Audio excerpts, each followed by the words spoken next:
Friends, good morning. നമ്മുടെ Kerala TV സീരിയലിലേക്ക് എല്ലാവർക്കും സ്വാഗതം. അങ്ങനെ അച്ഛൻ്റെയും അമ്മയുടെയും വെഡിങ് ആനിവേഴ്സറി ആഘോഷിക്കാൻ വേണ്ടിയിട്ട് വേദ തന്നെ മുൻകൈ എടുത്ത് എല്ലാവരെയും ചാട്ടക്കയറ്റി നിർത്തിയിരിക്കുക. അപ്പോൾ കേക്ക് മുറിക്കാൻ തുടങ്ങിയപ്പോഴത്തേക്ക് ഞാൻ വൈകിയില്ലല്ലോ അല്ലേ എന്ന് ചോദിച്ചുകൊണ്ട് വിശ്വൻ അങ്ങോട്ടേക്ക് വന്നു. അല്ലെങ്കിൽ ഈ വീട്ടിൽ ഏറ്റവും കൂടുതൽ തൊണ്ടഭാഗ്യമുള്ളത് വിശ്വേട്ടനല്ലേ എന്ന് വിനയൻ അന്നേരം അവിടെ വെച്ച് പറയുവാണേ. അപ്പോൾ ഇങ്ങനെയുള്ള സമയത്ത് എവിടെ നിന്നാണെങ്കിലും പാഞ്ഞെത്തുന്ന ആൾക്ക് അറിഞ്ഞുകൂടാത്തതെന്നും പറഞ്ഞുകൊണ്ട് വിനയൻ ഇങ്ങനെ ഇതാക്കും. അപ്പോഴത്തേക്ക് ശ്രീജയ്ക്ക് അത് ഇഷ്ടപ്പെട്ടില്ല എന്നുള്ളത് വിനയന് മനസ്സിലായി. അപ്പോൾ വിനയൻ പറഞ്ഞു, അത് ശരിയാ, എനിക്ക് അങ്ങനെ ഒരു ഭാഗ്യം ഉണ്ടെന്ന് വിനയൻ. എന്നാൽ കേക്ക് മുറി നടക്കട്ടെ എന്നും പറഞ്ഞ് വിശ്വൻ ഇങ്ങനെ നിൽക്കുന്നു. അപ്പോഴേക്കും വീട്ടിലേക്ക് അടുത്ത ആൾ വരുന്നു, നമ്മുടെ വിക്രം. അപ്പോൾ വിക്രം അങ്ങോട്ടേക്ക് വന്നപ്പോൾ കമലയോട് മാഷ് പറയണം, നീ ആവശ്യപ്പെട്ടത് കൊണ്ട് മാത്രമാണ് ഞാൻ ഇതിന് നിന്ന് തരുന്നതെന്നും അത് വേണ്ടാന്ന് ഞാൻ വെക്കണമെന്ന് ചോദിച്ചു. അപ്പോൾ അമ്മ വാ, ആദ്യം ഈ ചടങ്ങ് നടക്കട്ടെ എന്ന് പറഞ്ഞു. അപ്പോൾ വിക്രത്തെ വിളിക്കാം എന്ന് നമ്മുടെ കമല പറയുമ്പോഴാണ് ഇതൊക്കെ നടക്കണത് അവിടെ. അപ്പോൾ നമ്മുടെ വിക്രം ഒരു അന്യനെ പോലെ പുറത്ത് വന്ന് നോക്കി ഇങ്ങനെ നിൽക്കുന്നു. അപ്പോൾ അച്ഛനും അമ്മയും കൂടെ കേക്ക് മുറിച്ചു. എല്ലാവർക്കും കേക്ക് അങ്ങോട്ടും ഇങ്ങോട്ടും വായിലൊക്കെ വെച്ച് കൊടുക്കുന്നു. അപ്പോഴും വേദ ഇങ്ങനെ നോക്കിക്കൊണ്ട് ഇങ്ങനെ നിൽക്കുക, വിക്രത്തിനോട് ഇവരെങ്ങനെ പ്രതികരിക്കുന്നു എന്നറിയാനായിട്ട്. ഈ സമയത്ത് നമ്മുടെ ശ്രീജ കേക്ക് മുറിച്ച് ഓരോരുത്തർക്കായിട്ട് ഓരോ പീസ് കൊടുക്കുവാണ്. ഈ സമയത്ത് വിശ്വൻ കൈ നിറയെ സാധനങ്ങളുമായിട്ട് വന്നു. ഹാപ്പി വെഡിങ് ആനിവേഴ്സറി അച്ഛാ, ഹാപ്പി വെഡിങ് ആനിവേഴ്സറി അമ്മേ എന്നും പറഞ്ഞിങ്ങനെ കയ്യിലേക്ക് വെച്ച് കൊടുക്കുമ്പം അച്ഛനൊരു മുണ്ടും അമ്മയ്ക്കൊരു സെറ്റ് മുണ്ടുവാണെന്നും പറഞ്ഞതും കൊടുത്തു. അപ്പോൾ നീ അതിന് ജോലിക്ക് പോയി തുടങ്ങിയതല്ലേ ഉള്ളൂ എന്ന് ഇങ്ങനെ ചോദിക്കണു അച്ഛൻ മോനോട്. അപ്പം അത് കമ്പനിയിൽ നിന്ന് അഡ്വാൻസ് വാങ്ങിയതാ, അപ്പോൾ ജോയിൻ ചെയ്ത് കഴിഞ്ഞ ഉടനെയോ അത് അവിടെ അങ്ങനെ ഒരു സ്കീം ഉണ്ട് അച്ഛാ എന്ന് വിശ്വൻ പറയുമ്പോൾ ആ സത്യം അച്ഛാ, വാങ്ങിക്കച്ചാ എന്നും പറഞ്ഞ് വിശ്വൻ അങ്ങ് കൊടുത്തു. എന്നിട്ട് ഇത് അച്ഛന് ഇത് അമ്മയ്ക്കെന്ന് പറഞ്ഞു കൊടുത്തു. അവർ രണ്ടുപേരും അത് വാങ്ങിക്കുകയും ചെയ്തു. അപ്പോഴാണ് രണ്ട് കയ്യിലും കവറൊക്കെ ആയിട്ട് നമ്മുടെ വിക്രം കയറി വരുന്നത്. അപ്പോൾ വിക്രം കയറി വന്നപ്പം എടാ കയറി വേടാ, ഒരു പീസ് കേക്ക് ഇവനും കൂടെ എടുത്ത് കൊടുക്കാൻ വിശ്വൻ പറഞ്ഞു. അപ്പോൾ എനിക്കത് വേണ്ട ഏട്ടത്തി എന്ന് പറഞ്ഞു വിക്രം. ആ സമയത്ത് ഇത് കൊണ്ടുവന്ന അമ്മയുടെ കയ്യിലേക്ക് നമ്മുടെ വിക്രം വെച്ച് കൊടുക്കുക, ഹാപ്പി വെഡിങ് ആനിവേഴ്സറി അമ്മേ എന്നും പറഞ്ഞേ. ആ സമയത്ത് അമ്മ അത് ചിരിച്ചുകൊണ്ട് വാങ്ങിക്കുന്നു. അമ്മ അത് ചിരിച്ചുകൊണ്ട് വാങ്ങിക്കാൻ തുടങ്ങിയപ്പോഴേക്കും അച്ഛൻ പിടിച്ചത് ഒരു ഒറ്റ തട്ടായിരുന്നു. തട്ടി അത് വലിച്ചെറിഞ്ഞ് കളഞ്ഞു. അപ്പോഴേക്കും ആ സന്തോഷം മുഴുവനും ആ ഒരൊറ്റ സെക്കൻഡുകൾ കൊണ്ട് പോയി. പക്ഷെ വിനയനും നന്ദിനിക്കും മാത്രം അതങ്ങോട്ട് ബോധിച്ചു. ബാക്കിയുള്ളവരെല്ലാവരും ഇങ്ങനെ വിഷമിച്ച് ഇങ്ങനെ നോക്കി നിൽക്കുവാണ്. കൊണ്ടുവന്നത് അച്ഛൻ അങ്ങനെ തന്നെ വലിച്ചെറിഞ്ഞ് കളഞ്ഞില്ലേ. അപ്പം ഈ വീട്ടിൽ പതിവില്ലാത്തൊരു നാടകം എല്ലാവരും കൂടി ബിൽഡപ്പ് ചെയ്ത് തുടങ്ങിയപ്പോഴേ എനിക്ക് അറിയാമായിരുന്നു ഇതിൻ്റെ സംവിധാനമൊക്കെ ആരുടെ വകയാണെന്നുള്ളതെന്ന് പറഞ്ഞുകൊണ്ട് നമ്മുടെ വേദയാണ് ഇതിൻ്റെ പിന്നിൽ പ്രവർത്തിച്ചതെന്നുള്ളത് അച്ഛൻ മനസ്സിലാക്കിയതായിട്ട് അച്ഛൻ പറയുക. അപ്പോൾ പ്രതീക്ഷിച്ചതുപോലെ തന്നെ ക്ലൈമാക്സും ഉണ്ടായി എന്നും പറഞ്ഞു. തന്തയ്ക്കും തള്ളയ്ക്കുമുള്ള പുത്തനുടുപ്പുമായിട്ട് വന്നിരിക്കുന്നു. നീ തുണി കൊണ്ട് ഈ പടി കയറരുതെന്ന് ഞാൻ ഇവനോട് പറഞ്ഞിട്ടുള്ളതാണെന്നും പറഞ്ഞുകൊണ്ട് മാഷ് അവിടെ കിടന്ന് വലിയ വായിൽ ഒച്ച വയ്ക്കുക. അപ്പോൾ കൂലിത്തല്ലിൽ കിട്ടിയ കാശ് കൊണ്ട് വാങ്ങിച്ച മുണ്ടുകൊണ്ട് നാണം മറക്കേണ്ട ഗതികേടിനേക്കാളും വലുത് മരണമാണ് കമലയെന്നും പറഞ്ഞുകൊണ്ട് മാഷ് ഇങ്ങനെ പറയണേ. അപ്പോൾ അത് കേട്ടപ്പോൾ നമ്മുടെ വേദയ്ക്ക് ഭയങ്കര ഒരു ഇതുപോലെ. ആ സമയത്ത് നമ്മുടെ അച്ഛൻ ഭയങ്കര കലിപ്പിച്ച് അകത്തേക്ക് കയറിപ്പോയി. അച്ഛൻ അകത്തേക്ക് കയറിപ്പോയി കഴിഞ്ഞപ്പോൾ വിക്രം ഇങ്ങനെ ഒന്നുമല്ലാതെ ആരുമല്ലാതെ വെറും ബിഗ് സീറോ എന്നുള്ള രീതിയിൽ അവിടെ നിൽക്കുകയാണ്. അങ്ങനെ ആ വലിച്ചെറിഞ്ഞ തുണി നമ്മുടെ വിക്രം തന്നെ പോയി എടുക്കുന്നു. അപ്പോഴേക്കും കമല ഓടി മോൻ്റെ അടുത്തേക്ക് വന്നു. എന്നിട്ട് അത് വാങ്ങിക്കുക. അപ്പോൾ അത് വാങ്ങിച്ചപ്പോൾ നമ്മുടെ വേദ മുന്നോട്ട് ചെന്നു. ആ സമയത്ത് മോൻ്റെ തോള് മുറിഞ്ഞിരിക്കുന്നത് അമ്മ കണ്ടു. പെട്ടെന്ന് അമ്മ ഷർട്ട് മാറ്റി ഇങ്ങനെ നോക്കി. മോനാണെങ്കിൽ ആ ഷർട്ട് വലിച്ചു കിട്ടും. അപ്പോൾ ഈ വസ്ത്രം വിക്രം അധ്വാനിച്ചുണ്ടാക്കിയ കാശ് കൊണ്ട് വാങ്ങിച്ചതാണ് അമ്മയെന്ന് വേദ അന്നേരം അമ്മയോട് പറഞ്ഞു. അപ്പം വിനയനും ഭാര്യയും കൂടെ അങ്ങോട്ടും ഇങ്ങോട്ടും നോക്കുക. ആ മുറിവ് ജോലി ചെയ്തുണ്ടായതാണെന്ന കാര്യം വേദ വിക്രത്തിനോട് പറയുക. വിക്രത്തിനെ പറ്റി അമ്മയോട് പറയുക. അമ്മയ്ക്ക് എൻ്റെ വാക്കുകൾ 100% വിശ്വസിക്കാമെന്ന് വേദ അന്നേരം പറഞ്ഞു.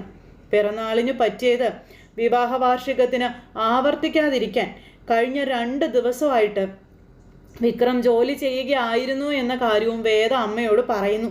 ഇത് കേട്ടപ്പം ശ്രീജയ്ക്ക് ഭയങ്കര സന്തോഷമായി. ചാക്ക് ചുമന്നുണ്ടാക്കിയ കാശ് കൊണ്ടാണ് വിക്രം അത് വാങ്ങിയതെന്നുള്ള കാര്യങ്ങളും നമ്മുടെ വേദ പറഞ്ഞു. എന്നും പറഞ്ഞുകൊണ്ട് നിൽക്കുക വിനയൻ. അപ്പം മോനെന്നും പറഞ്ഞ് അമ്മ മോൻ്റെ താടയിലൊക്കെ തൊട്ട് മകനെ ഇങ്ങനെ ചേർത്ത് പിടിക്കുക കേട്ടോ. ആ സമയത്ത് കരഞ്ഞ് കലങ്ങിയ കണ്ണുകളുമായിട്ട് വിക്രം അവിടെ ഇരിക്കുന്നു. അമ്മയാണെ മോനെ നെഞ്ചോട് ചേർത്ത് പിടിക്കുകയാണ്. ഈ സമയം നമ്മുടെ കമല ആ തുണികളുമായിട്ട് നേരെ റൂമിലേക്ക് ചെന്നു. മാഷ് നേരെ പുറത്തേക്ക് നോക്കി ഇങ്ങനെ ഇരിക്കുക അവിടെ. അപ്പോൾ കമല ചെന്ന് മാഷിൻ്റെ അടുത്ത് നിൽക്കുന്നു. മാഷ് ഇങ്ങനെ നോക്കി കമലയെ മൈൻഡ് ചെയ്യുന്നില്ല. കമല നേരത്തേക്കും വിക്രം മേടിച്ച ഡ്രസ്സുമായിട്ടാണ് അവിടെ ചെന്ന് നിൽക്കുന്നത്. മാഷ് മൈൻഡ് ചെയ്യുന്നേ ഇല്ല നമ്മുടെ കമലയെ. ആ സമയത്ത് കമല ഇത് മാഷിനു വേണ്ടി അവൻ വാങ്ങിയതാണെന്ന് കമല മാഷിനോട് പറഞ്ഞു. കോലിത്തല്ല് നടത്തിയിട്ട് വാങ്ങിച്ചതല്ല, മറിച്ച് കഷ്ടപ്പെട്ട് ചാക്ക് ചുമന്നുണ്ടാക്കിയ കാശ് കൊണ്ട് അവൻ വാങ്ങിച്ചതാണെന്ന് മാഷിനോട് നമ്മുടെ കമല പറയുക. മാഷിന് വേണ്ട എന്നുണ്ടെങ്കിൽ ഇത് ഉപേക്ഷിക്കുകയോ ദാനം ചെയ്യുകയോ കത്തിച്ചു കളയുകയോ ആവാം എന്ന് കമല മാഷിനോട് പറഞ്ഞു. പക്ഷേ അത് മാഷ് ചെയ്യണം, ചെയ്തിരിക്കണം. ഞാൻ പക്ഷേ എനിക്ക് വേണ്ടി എൻ്റെ മകൻ വാങ്ങിയ ഒരു വസ്ത്രം അത് ഉടുക്കും എന്നും കമല പറയുവാണ്. അങ്ങനെ വിക്രത്തിൻ്റെ കാര്യത്തിൽ പുതിയ പുതിയ തീരുമാനങ്ങൾ കമല എടുത്തുകൊണ്ടിരിക്കുക.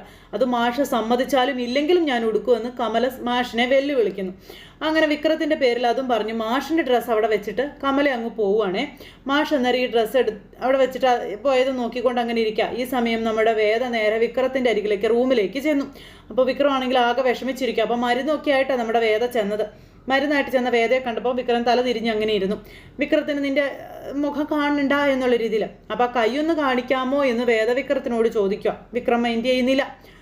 ഇനിയിപ്പം വിക്രം ആ കൈകളിലെ മുറിവൊന്ന് നോക്കട്ടെ എന്ന് വേദ പറയുമ്പോഴും വിക്രം മൈൻഡ് ചെയ്യുന്നില്ല, തിരിഞ്ഞു തന്നെ ഇരിക്കുക. ആ സമയത്ത് വേദ പതുക്കെ ആ ഷർട്ട് ഒരു മുറിവ് ഇങ്ങനെ നോക്കിയപ്പോൾ ദേഹത്ത് തുടരുന്നു പറഞ്ഞുകൊണ്ട് ചാടി എഴുന്നേറ്റ് വിക്രം.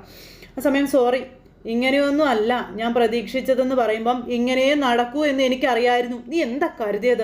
എൻ്റെ അച്ഛൻ ഞാൻ കഷ്ടപ്പെട്ട് ഉണ്ടാക്കിയ കാശ് കൊണ്ടാണ് ഇത് വാങ്ങിച്ചതെന്ന് അറിയുമ്പോൾ എന്നെ കെട്ടിപ്പിടിച്ചത് വാങ്ങിച്ചു വെക്കുമെന്നോ? അങ്ങനെയാണോ നീ കരുതിയത്? എനിക്ക് എല്ലാവരും കൂടെ നേരത്തെ തന്നെ ഒരു പട്ടം ചാർത്തി തന്നിട്ടുണ്ട്.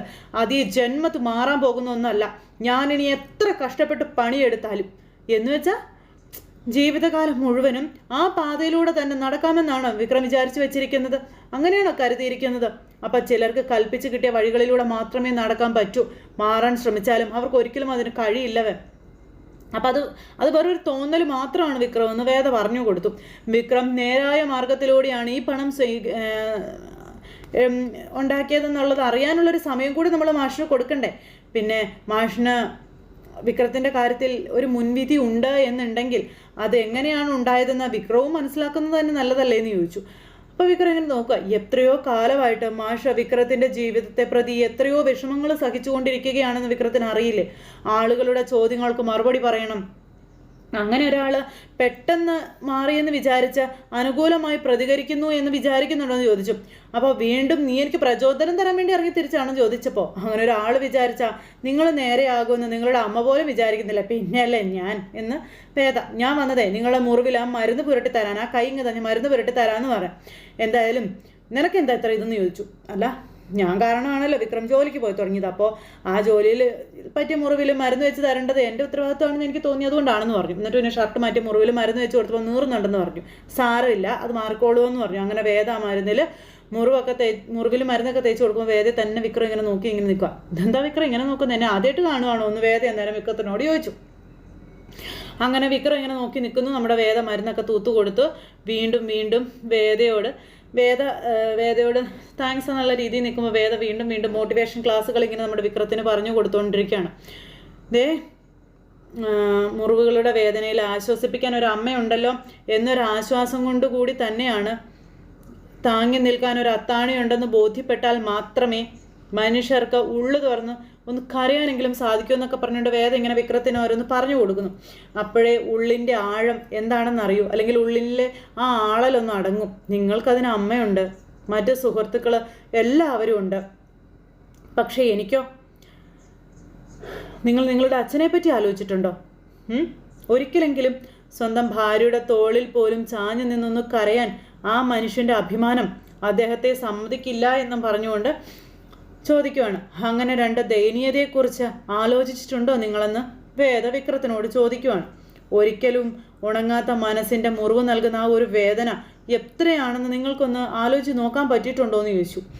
ഇനി പറ, ഇത്രയും കാലം ആ അച്ഛൻ്റെയും അമ്മയുടെയും മനസ്സിൽ നിങ്ങളുണ്ടാക്കിയ ആ ഒരു മുറിവില്ലേ, അത് ഉണക്കാനും ആ വേദന മാറ്റാനും നിങ്ങളുടെ കയ്യിൽ എന്തു മരുന്നാ ഉള്ളത്? നിങ്ങളൊന്ന് പറയാവോ എന്ന് വേദ വിക്രത്തിനോട് ചോദിക്കുമ്പോൾ വിക്രത്തിന് ഉത്തരവില്ല. അപ്പോഴേക്കും വിക്രത്തിൻ്റെ ഫോൺ റിങ് ചെയ്തു.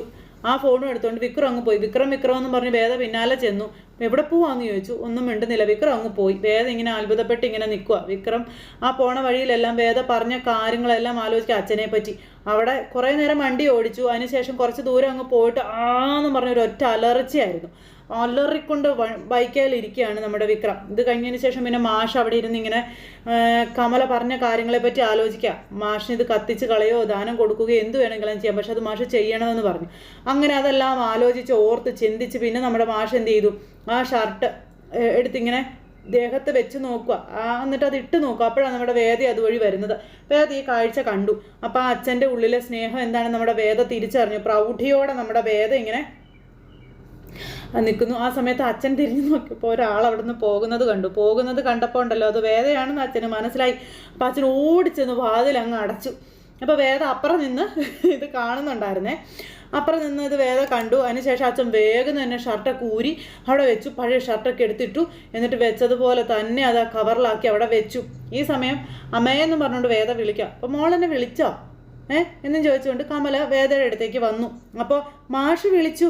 മാഷോ? ആ ശരിയെന്നും പറഞ്ഞു കമല നേരെ അകത്തേക്ക് കയറി പോകും. അവിടെ ചെന്നപ്പോൾ മാഷ് ഇരുന്നത് പോലെ തന്നെ അവിടെ ഇരിപ്പുണ്ട്. മാഷ് എന്തിനാ എന്നെ വിളിച്ചേ എന്ന് കമല ചോദിച്ചു. ഞാൻ വിളിച്ചില്ലല്ലോ. വിളിച്ചില്ലേ എന്ന് പറഞ്ഞിട്ട് ഇങ്ങനെ തിരിഞ്ഞ് നോക്കുമ്പോൾ കാണുന്നത് ആ ഷർട്ടിൻ്റെ അത് അവിടെ തന്നെ അങ്ങനെ ഇരിക്കുന്നതാണ്. അപ്പോൾ കമല അത് നോക്കിയിട്ട് ഇങ്ങനെ അതിലേക്ക് തന്നെ കുറച്ച് നേരം നോക്കി നിന്നു. അതിനുശേഷം കമല അവിടെ നിന്ന് അങ്ങോട്ടേക്ക് പോയി. കമല പോയി കഴിഞ്ഞപ്പോൾ ഉണ്ടല്ലോ മാഷാണെങ്കിൽ നമ്മുടെ വിക്രത്തെ പറ്റിയുള്ള കാര്യങ്ങളൊക്കെ ആലോചിക്കുക. അപ്പോൾ മാഷ് നല്ലൊരു നടനും കൂടിയാണെന്ന് മാഷായിട്ട് തന്നെ തെളിയിക്കുന്നു. അതിനുശേഷം ആയിരിക്കുന്ന ഡ്രസ്സിലേക്ക് നമ്മുടെ മാഷ് ഒന്നുകൂടി ഇങ്ങനെ നോക്കുവാണ്. കാരണം മകൻ മേടിച്ചുകൊണ്ട് തന്നതാണല്ലോ. അപ്പോൾ അതിൻ്റെ ആ ഒരു വല്ലാത്ത മനസ്സിൻ്റെ ആ ഒരു തേങ്ങൽ, കണ്ണൊക്കെ 2 കണ്ണ് നിറഞ്ഞ് കണ്ണിൽ നിന്ന് കണ്ണുനീരൊക്കെ ഇങ്ങനെ വീണ് ഇങ്ങനെ ഭയങ്കര വിഷമത്തിൽ അദ്ദേഹം ഇങ്ങനെ അവിടെ ഇരിക്കാം. എന്നിട്ട് ആ കണ്ണുനീരൊക്കെ തുടച്ച് ഇങ്ങനെ ഇരിക്കുന്നു. എന്തായാലും മകൻ്റെ രക്തം പൊടിഞ്ഞു അച്ഛനും അമ്മയ്ക്കും ആ ഒരു ഡ്രസ്സ് മേടിക്കാൻ വേണ്ടിയിട്ട്. അപ്പോൾ മകൻ അധ്വാനിച്ച് കൊണ്ടുവന്നതാണെന്ന് കേട്ടപ്പോൾ അച്ഛന് മനസ്സിലത് അംഗീകരിക്കാനായിട്ട് പറ്റി. അപ്പോൾ അങ്ങനെ അദ്ദേഹം ആ ഇരിക്കുന്ന ആ ഒരു സാഹചര്യം കാണിച്ചുകൊണ്ട് ഇന്നത്തെ നമ്മുടെ കഥ അവസാനിച്ചു. അപ്പോൾ എല്ലാവരും കാത്തിരുന്ന് കാണത്തില്ലേ. എല്ലാവർക്കും നല്ലൊരു ദിവസം ആശംസിക്കാട്ടോ. എല്ലാവരുടെയും സപ്പോർട്ടിനും സ്നേഹത്തിനും ഒരുപാട് നന്ദി അറിയിക്കുകയാണ്. അടുത്ത സൂപ്പർ ഹിറ്റ് കഥയുമായി കാണുന്നത് വരെ എല്ലാവർക്കും നന്ദി. So again take care. Bye bye Tata.